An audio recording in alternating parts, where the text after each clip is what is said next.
How are you doing today? Good. How are you? I'm doing okay. Great. You know, I watched your series. I was hoping it would be, take me away and an escape from the stress of today's news. Not so much, right? And it was taking me in We deeper. took you in, yeah. Nightmares and all that fun stuff. So, Yeah. what inspired it? Nightmares. In 2021, Noah and I, who have been friends for a long time, got together down the street here in New York. And Noah at the time was the head of NBC News. And I thought he was the perfect person with whom to discuss a concern that I had and he had about our relationship as a society with the truth. And the fact, as Noah said, that we are retreating into a state of alternate realities,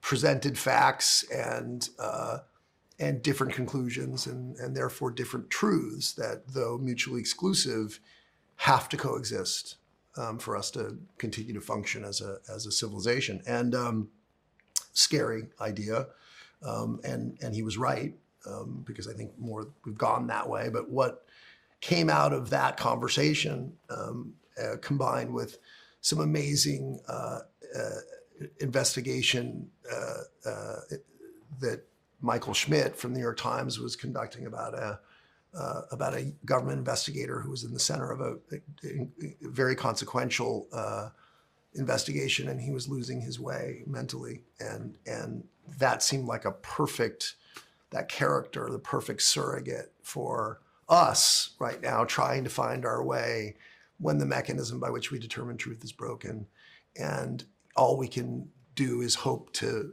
end on the right, in the right place, doing the right thing. And not long after that, we got together with Bob, and he took to it immediately, and off we went. And you kind of hit a lot of my keywords here. One of them is like with the news today. Yeah. Well, depending where you watch it from, who you hear it from, even when you watch the left, the right sometimes doesn't talk about it, and vice versa. Yep. And then sometimes one side's laughing about it, the other one's saying this is the most serious, matter in the history of the United States, possibly. Yeah.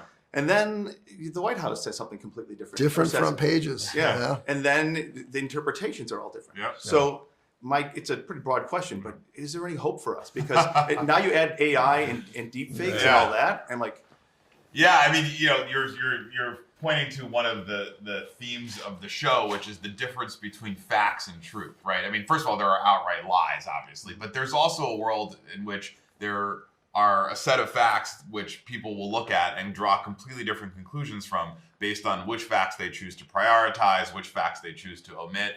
And that is almost a harder challenge than getting rid of lies.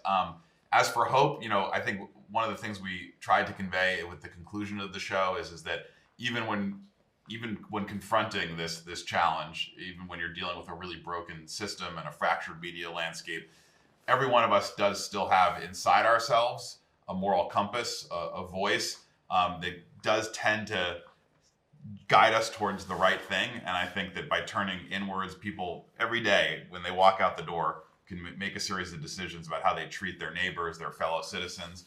And if we start listening to hopefully that voice and that that higher calling to behave with kindness, generosity, humility towards others, that maybe that's the way we turn things around, one person at a time. At least that's our hope.